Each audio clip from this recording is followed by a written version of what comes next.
going on, y'all? We in the car. Real quick, this is just my observation. Of course, this is not a one size fit all. But guess what? If that shoe fit, go ahead and just tie it up.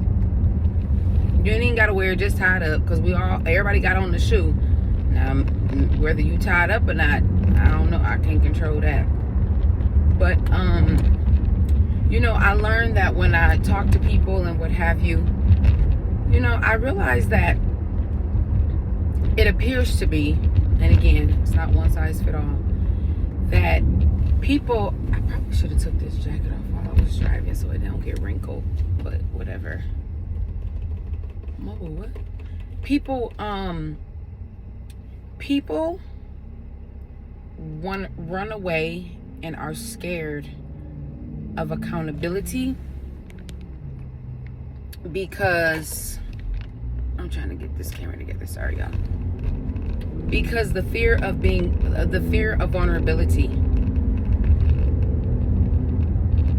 I say this often, and I say, people say stuff like, oh, if you have to remind me what you're doing, or if you're not doing something out of the kindness of your heart and you're expecting something back, then don't do it, or then it's not really pure. And you know what? That's just simply not true to a degree. Of course, we all kind of want something in return. There's nobody that wants to do anything without expecting something. Now, what that something is can vary. It could be something simple as thank you. It could be something simple as a hug. It could be repaying somebody. But I realize that we have to get out of this falsehood of what life is and what life should be. Even Jesus requires us to do things. And so we're not talking about the unhealthy aspect of when somebody's constantly reminding you of things that they do for you, to use it as manipulation, to use it as I don't know why this thing, hold on y'all, I done put on the hazards, oops, let me tighten this up a little. We're not talking about when people use that in an unhealthy way. But I don't do anything for my son without an expectation, whether that's get good grades, be respectful, say thank you, show gratitude. Heck, say you don't like it, communicate, just something. So I realize that sometimes it can be hard for us to be our authentic self towards others. Yeah, I don't know why this is shaking so much. I'm sorry. It could be hard for us to be our authentic self towards others because we are afraid of, well, what if they don't give me this back? Now that does not mean it has to look identical, because right, you're dealing with two separate humans, two different backgrounds, two different belief systems, two different genders at time, right? There's lots of factors that go into that. Healed, not healed, right? There's lots of factors. But we allow the fear of vulnerability to get in the way.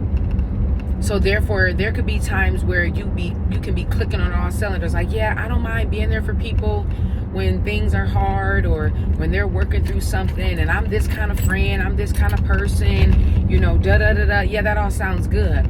But all of us reach a point where we get a little bit tired, where we kind of start looking for something in return. Where we kind of start saying, well, why can't they be there for me? Or why can't they You're going to say that at some point if you have any type of relationship. I don't care who you are. And good luck feeling like, no, that's not me. Yes, it is. You know how I know? Keep going to work and don't get paid. Well, that's different. No, it's not. Because if you love your job and you love what you do it out the kindness of your heart. Right? It doesn't matter if it's customer service, or it doesn't matter if you a business owner, a CEO, entrepreneur. It don't matter. Just start doing stuff at the kindness of your heart and see how peaceful you are. See if you don't feel frustration. See if you don't start to feel lonely or forgotten about. See if you don't start to feel like, dang, are people serious? Go stand on the corner with your product or whatever the case may be, or your money, and just start giving it away. and see if 20 people come by and people don't start saying thank you. See how that's going to trigger your natural human instinct to make you feel some type of way. And that goes into the vulnerability. We want to be there for people. We want to be our best selves. But then when other factors start to creep in, you start to think, okay, now, I've been a good friend for a long time. I mean, I'm not keeping count or keeping score. Ain't no tally sheet. But friend, I need something in return. I've been a good family member for a long time, but family member, I need something in return. Whatever the case may be.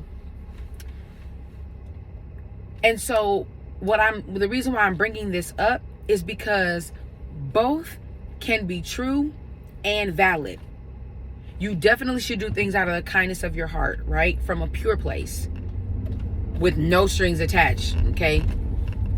But it's also okay to recognize, hey, I want something too. I want something from this, whether it's this one action or whether it's who I've been showing you I've been, who I've been showing up as, who you've been benefiting from. And we're not talking about benefiting in no bad way. You should be benefiting from the people in your life. That's not a bad word. That's not a cuss word. This is not social media. My type of platform ain't the platform where when you say, what can you bring to the table? That's not a bad thing, because over here, we're mature. That's saying, I want to show up and be who I am, but I also want to learn you. What do you like? What do you dislike? How can I help you? How can I push you? Because I want the same thing. And showing up doesn't mean perfection. Showing up doesn't mean that we're not going to agree to disagree. Showing up doesn't mean that I'm not going to always understand you. But I'm committed to showing up. I'm committed to learning and to growing, right? I'm committed to that. You can benefit from me being in your life. And if I'm having a bad day or if I'm kind of off my game, I want to be committed to still being here, but also knowing that you're not going to run away because I'm making mistakes or because I have flaws. Because you see my growth, you see my intentionality, you see the changes that I'm making, you see my acknowledgement, you see my accountability. And that's the area where you want to be okay being vulnerable. You don't want to run away from that type of dynamic of a relationship. And what happens is we kind of get it confused. We show vulnerability to people. Watch this, not the first go round, but we continue to be in an unhealthy cycle of showing somebody our vulnerability who's not committed to this equal investment. That's where it gets dangerous. That's where we start having brokenness and trust issues and triggers and trauma. It's like, hey, if I'm trying to work on my past issues from childhood or from I need somebody that's going to be able to understand that. Not because I'm going to just take advantage and say, oh, well, I got triggers, I don't know, No, but hey, I want to show you that I'm committed to being a better me. Not for you, but I'm committed to being a better me for me first. Because during you, before you, during you, and after you, I'm still going to have to be a better version of myself. In every area. Relational, business, parent, sister, friend, passerby, acquaintance, don't matter. But I want you guys to just be mindful of the level of vulnerability that you're exposing so that the enemy doesn't trick you to now have you being vulnerable to the wrong person. And then when you try to start fresh, watch this, even with the person that may have hurt you, that you guys learn and talk through how to be vulnerable together. Hey, this used to scare me, but I'm willing to work through it. Hey, I have some fears over here, but I'm willing to work through it. Hey, I know you may have not known, but I always had this kind of thought about our marriage or about how you said this, but I want to bring it up because you know what? I want to work through it. But if only one person is willing to do that, and if the other person is not willing to be vulnerable, which means we have to create a safe space from one to another, right? Which means we have to be understanding, which means we have to be willing to listen and communicate. We have to be willing to show up, be accountable. We have to be willing to work on our character and our personalities. We have to be willing to just be honest with the good, the bad, and the ugly. And we have to give each other grace. You guys are going to hear me say this a lot when I talk because it's so important. We want to be able to understand. You know why? Because we want to be understood. As cliche as that may sound, it's the truth.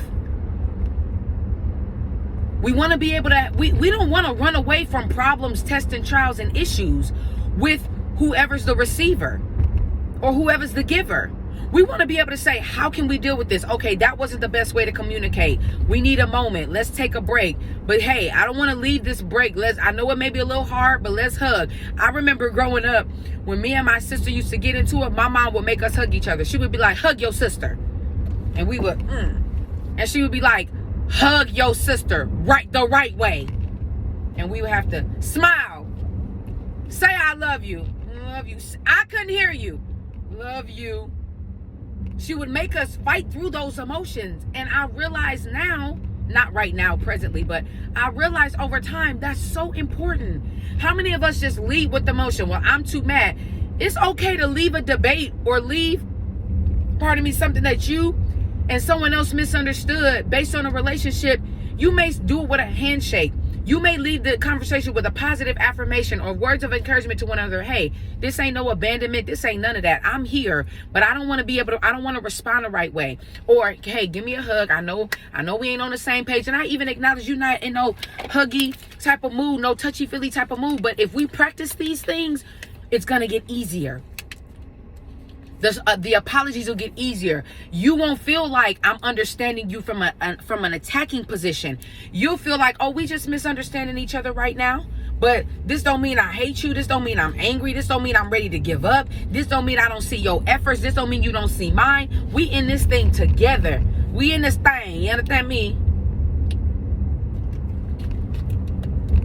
I'm telling you guys, those things go a long way. Because the enemy wants to make you feel like you can't be vulnerable with the people you love. But you also have to use your wisdom and ask God to show you, God, who do you, because the Bible, now hear this. Well, my point was going to be, ask God to show you who you should be vulnerable with and how. But the Bible even talks about guard your heart. He doesn't say protect. If you think about guard, think about when you go if you go to Washington, D.C. and you go to the White House, you're going to see people guarding the White House. You're going to see them on top. And I know because I've been there. You're going to see them on top of the White House, snipers. You're going to see them. You have Secret Service. You have what have you. Right? Guarding doesn't mean I'm looking to use lethal force or I'm looking for a problem. Guarding doesn't mean I want to show you how strong I am. Guarding says in the event something happens, watch this. We're trained not to just start firing off and no.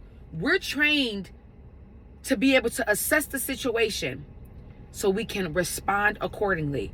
Now, obviously, I'm not saying that use lethal measure, meaning you rip people to shreds with your mouth. Responding accordingly could just mean, okay, God, I need to go back and ask you, how do I reassess this situation, God, and give me what to do with this person? Because we still want to do it in love. Believe it or not, the police department and people that protect people, their first means isn't to kill. They not, oh, as soon as something jump off, I'm ready to pop something. No.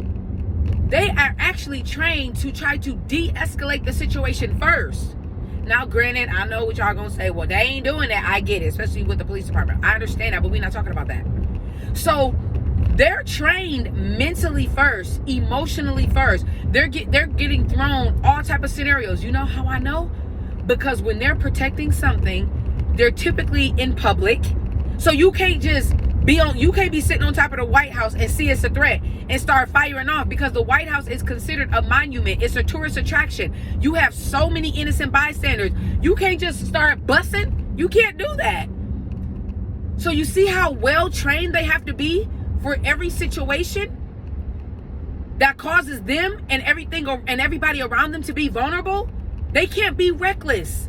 So what I'm saying is, it's the same for you. You can't be reckless with your life, with others, and your vulnerability. You have to get yourself built up and trained. What did I learn from that last scenario? What am I learning about my lack of trust? What am I learning about my fears? How can I articulate that to the right person at the right time? How can I posture myself? How can I use my intellect?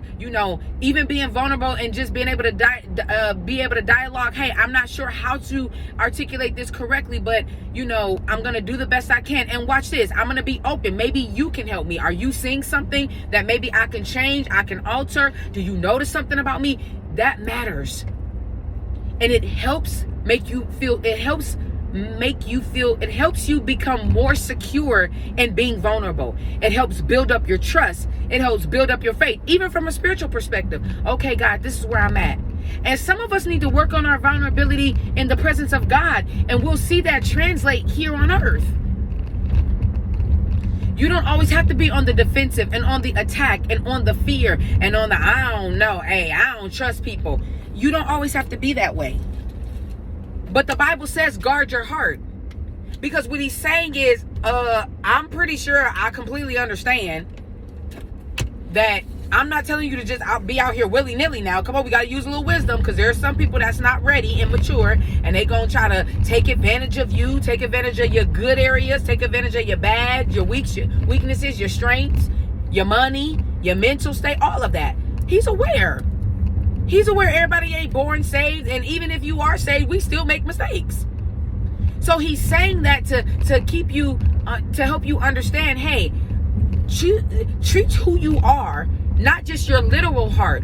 But if you think about it, your heart holds everything about your functionality, which is connected to the brain, etc., etc. So he said, I want you to treat this thing with respect and with honor.